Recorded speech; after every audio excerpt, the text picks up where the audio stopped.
Assalamualaikum warahmatullahi wabarakatuh. Perkenalkan, nama saya Diandra Hasani Awalia dengan NIM belakang 185 dari FH UPN VJ Angkatan 21. Pada video ini saya akan memaparkan materi mengenai pelanggaran hak asasi manusia yang terjadi pada kasus Rohingya di Myanmar. Jadi sebelumnya saya akan menjelaskan terlebih dahulu mengenai kasus Rohingya di Myanmar ini.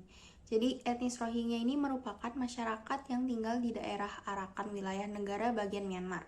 Pemerintah Myanmar beranggapan bahwa etnis Rohingya merupakan imigran gelap yang berasal dari Bangladesh karena adanya kesamaan ciri fisik yang dimiliki oleh etnis Rohingya dan etnis Bengali.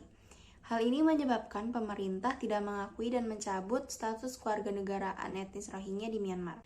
Akibat dari ketidakadaan status kewarganegaraan ini menyebabkan etnis Rohingya tidak berada dalam perlindungan negara Myanmar, sehingga terjadi banyak pelanggaran hak asasi manusia.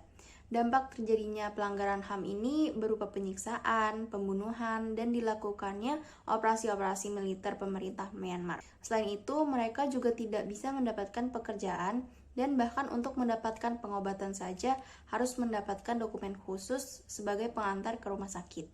Hal ini berakibat pada tingginya angka kematian bayi karena penanganan terhadap ibu hamil yang seringkali terlambat untuk mendapatkan penanganan medis. Jadi ICC ini dibentuk berdasarkan Statuta Roma tahun 2002.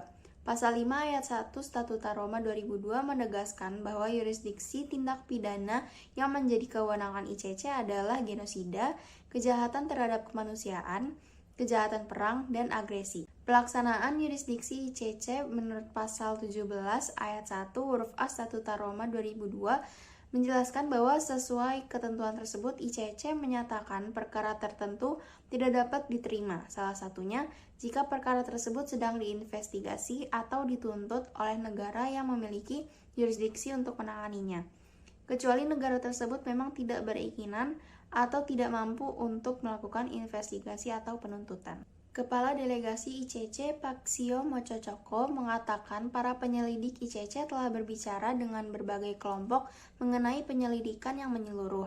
Menurutnya, selain ke kamp pengungsi, tim penyelidik juga perlu menyambangi orang-orang Rohingya yang masih tinggal di negara bagian Rakhine, Myanmar. Namun sayangnya negara Myanmar ini tidak bisa diajak bekerja sama dengan ICC dan tidak mengizinkan pihak ICC untuk menyelidiki lebih lanjut mengenai permasalahan ini. Sejak awal juga Myanmar memang enggan bekerja sama dengan ICC karena negaranya bukan merupakan penandatanganan Statuta Roma. Selain itu, Mococoko juga mengungkapkan jika orang-orang Rohingya bermigrasi di Myanmar, ICC tidak akan memiliki yurisdiksinya. PBB juga telah melakukan beberapa tindakan mengenai kasus ini.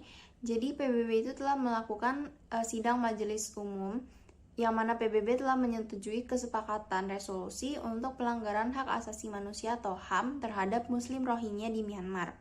Berdasarkan hasil pemungutan suara, sebanyak 134 negara sepakat dengan resolusi tersebut, 9 lainnya menolak, dan 20 negara abstain. Dukungan resolusi tersebut menyerukan kepada pemerintah Myanmar agar mengambil langkah-langkah mendesak untuk memerangi hasutan kebencian terhadap Rohingya dan minoritas lainnya di Rakhine, Kachin, dan Shan. Resolusi tersebut juga menyerukan penghentian pertempuran dan permusuhan. Resolusi PBB ini tidak mengikat secara hukum tetapi mencerminkan pendapat dunia.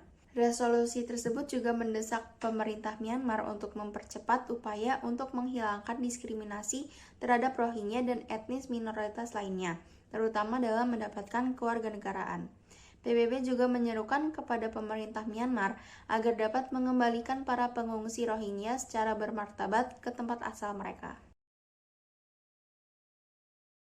Dari pemaparan yang sebelumnya telah saya sampaikan, dapat disimpulkan bahwa kasus Rohingya di Myanmar ini termasuk pelanggaran HAM, yang mana dicabutnya kewarganegaraan dan diskriminasi etnis Rohingya oleh pemerintah Myanmar.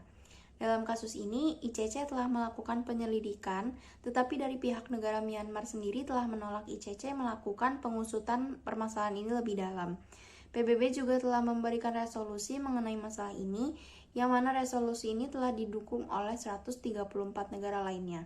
Walaupun resolusi yang diberikan oleh PBB tidak terikat secara hukum, tetapi hal ini mencerminkan bagaimana pendapat dan pandangan dunia mengenai kasus Rohingya di Myanmar, dan berharap resolusi ini dapat menjadi jalan keluar dan solusi untuk menyelesaikan konflik Rohingya di Myanmar ini. Sekian pemaparan dari saya. Mohon maaf apabila terdapat kesalahan dan kekurangan dalam penyampaian. Semoga ilmu yang saya sampaikan ini dapat bermanfaat, dan terima kasih.